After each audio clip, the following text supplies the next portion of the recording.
Meus irmãos, minhas irmãs, neste domingo de Ramos, nós iniciamos as celebrações da Semana Santa e na Quinta-feira Santa iniciamos o Tríduo Pascal.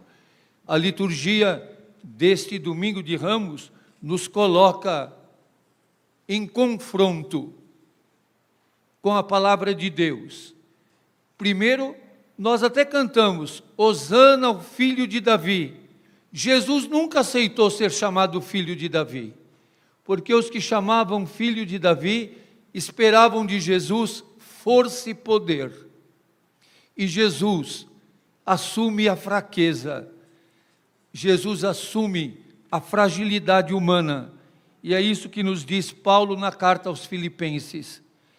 Existindo em condição divina, não se fez do ser igual a Deus, e não fez disso uma usurpação, mas ele esvaziou-se a si mesmo. Isso é muito importante que nós tenhamos presente. Esvaziou-se a si mesmo, assumindo a condição de escravo, tornando-se igual aos homens, assumindo toda a condição humana do sofrimento, toda a condição humana que nós vemos imposta a Jesus num julgamento fraudulento, numa situação de injustiça flagrante, num jogo de interesses entre os religiosos, Herodes, Pilatos e do próprio povo. O povo se decepcionou com Jesus, porque Jesus não era o Salvador que eles esperavam, aquele que iria restabelecer o reino de Israel. Jesus não veio para usar da força, veio para viver o amor. Eles queriam que Jesus fosse o filho de Davi e restabelecesse o reinado do rei Davi. E Jesus vem estabelecer o reinado de Deus, anunciar o reinado do amor. Por isso que o texto que nós lemos antes de entrar na igreja, no momento da bênção dos ramos, nós lemos o Evangelho de Lucas, que cita várias vezes jumentinho. É até interessante que é insistente, vai buscar o jumentinho, fala com o dono do jumentinho, traz o jumentinho, fala disso do jumentinho, e vai falando. Parece que o personagem principal do texto é o jumentinho. E por que Jesus insiste, e o evangelista insiste tanto o jumentinho?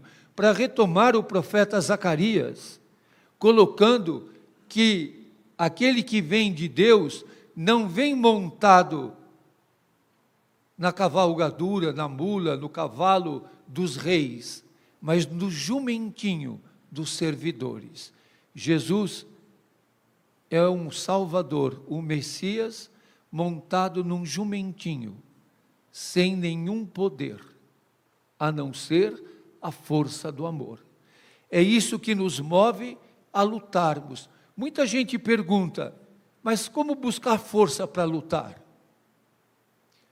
Como aguentar? Como superar tantas situações desafiadoras? Como aguentar? Como ter ânimo para continuar? Nós não procuramos a força, nós não procuramos a força dos vitoriosos, mas procuramos a perseverança dos que lutam para serem fiéis sempre e até o fim. Nós não queremos ter glórias, nós queremos ter a consequência, a coerência de lutar. Estar do lado dos mais pobres não traz vitórias. Estar do lado dos irmãos em situação de rua não traz reconhecimento. Você será tratado como eles são. Você será tratado com desprezo e zombaria. Aliás, no Evangelho nós ouvimos isso o tempo todo. Zombavam de Jesus, o insultavam de todas as maneiras. Não só lhe cuspiam, lhe davam com o caniço na cabeça, o coroaram de espinhos, além de cuspirem nele, puseram nele a roupa dos loucos Herodes zombou dele, Jesus se manteve calado, não se defendeu diante de Herodes, que queria um milagre, queria um sinal, queria provocar. Jesus decepcionou o povo, como decepcionou Herodes, e decepcionou o povo que queria Jesus um general, que queria Jesus um marechal, que queria Jesus um coronel. E Jesus não é nada disso. Jesus é irmão, não é patrão, é irmão, não é senhor, é servidor. Jesus vai perguntar no Evangelho hoje, quem é mais importante, quem está sentado à mesa ou quem serve? Quem que é o mais importante? Porque os discípulos estavam discutindo, naquela situação dramática, quem deles era o maior. E Jesus vai dizer, de maneira muito forte, quem quiser ser o maior, que seja o menor. Quem quiser ser grande, que seja pequeno. Não busque a força do poder, busque a força do amor. E a força do amor não nos preserva da dor. Isso tem que ser muito claro para nós. Não há amor sem dor.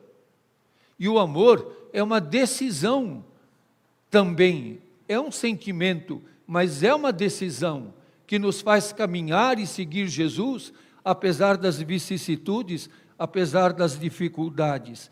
Como nós ouvimos o profeta Isaías dizendo, ofereci as costas para me baterem e as faces para me arrancar a barba.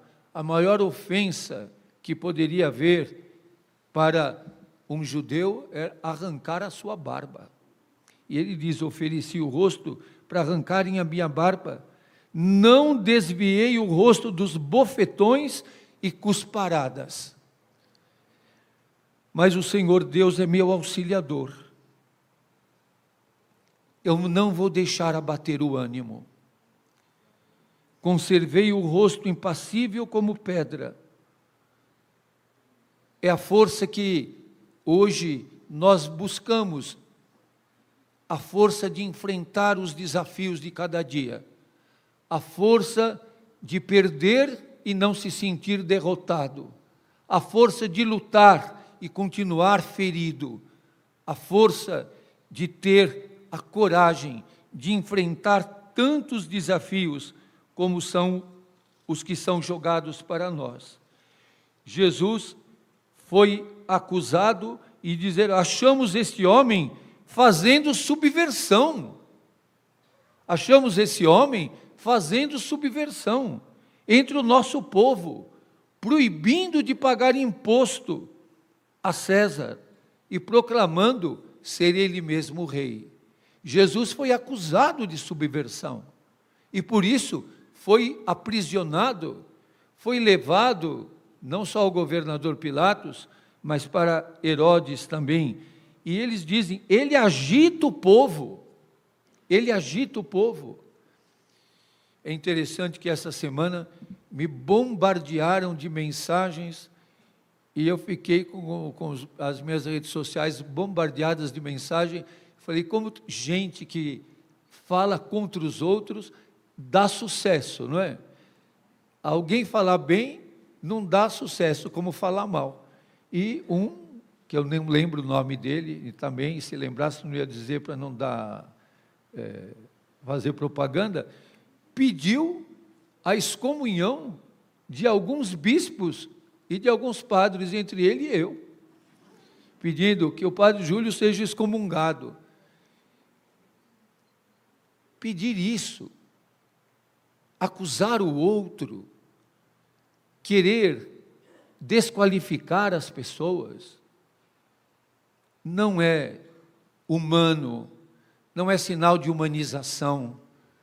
O Papa Francisco tem insistido muito que a fé não é para ser defendida e condenando os outros como hereges, mas é para ser vivida como serviço aos irmãos.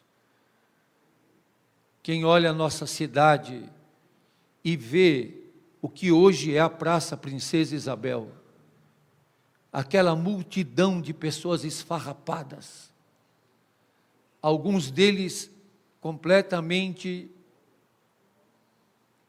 abandonados por tudo e de tudo, alguns que não têm força nem para comer, que pedem água, que estão seminus, porque não tem nem roupa para vestir, não tem nem onde deitar. E não falta quem lance impropérios, maldições, acusações, e justificam a ação covarde da Prefeitura de São Paulo. Ação covarde. Ontem, diante do corpo do eminente jurista Dalmo de Abreu Dallari, eu disse à família dele, no Salão Nobre da Faculdade de Direito São Francisco, da Universidade de São Paulo, da qual ele foi diretor, os covardes tremem ao ouvir esse nome. Os covardes tremem ao ouvir os nomes daqueles que defendem a dignidade da vida, daqueles que procuram enxergar Jesus desfigurado, faminto, sedento, despido, jogado nas praças das nossas cidades.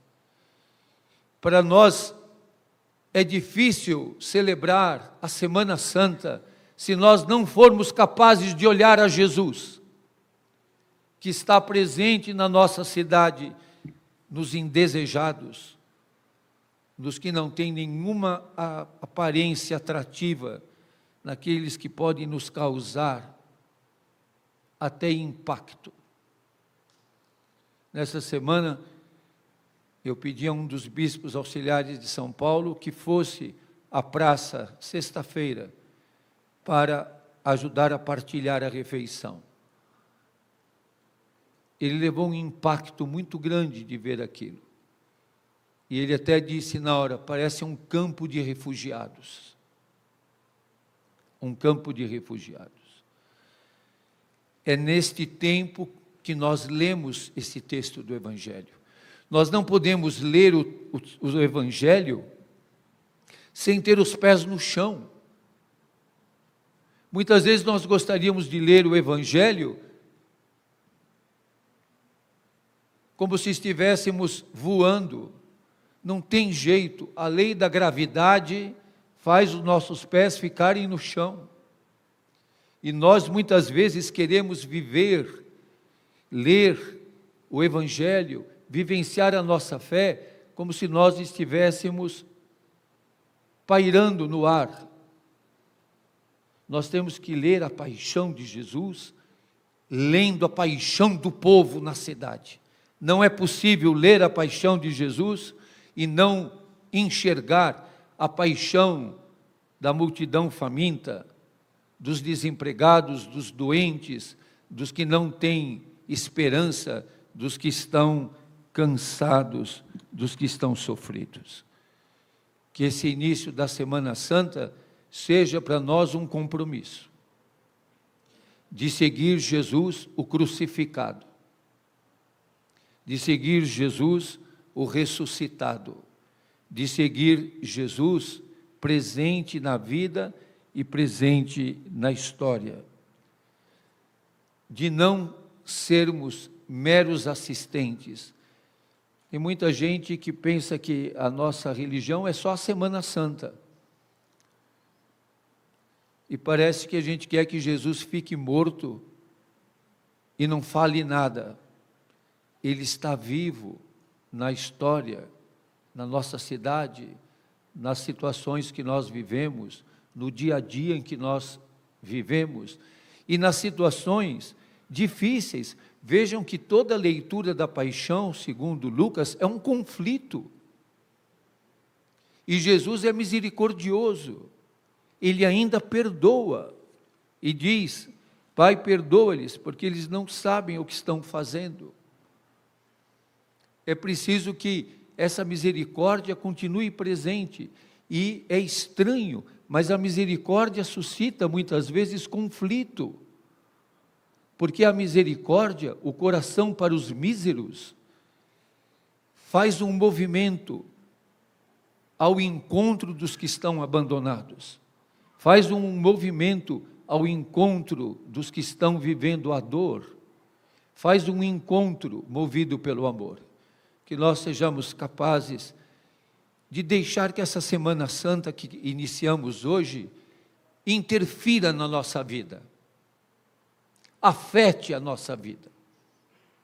Nós temos que ser afetados pela cruz. Tem muitas pessoas que gostam da cruz. Nós até beijamos a cruz, mas não nos deixamos afetar por ela.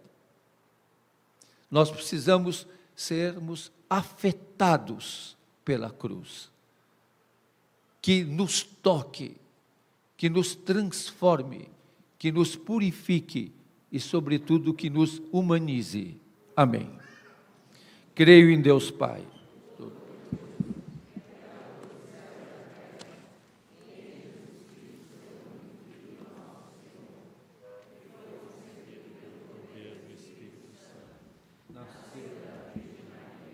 Padeceu sob Pôncio Pilatos, foi crucificado, morto e sepultado. Desceu à mansão dos mortos, ressuscitou ao terceiro dia, subiu aos céus, está sentado à direita de Deus Pai Todo-Poderoso, de onde há de vir julgar os vivos e os mortos. Creio no Espírito Santo, na Santa Igreja Católica, na comunhão dos santos, na remissão dos pecados, na vida eterna. Amém.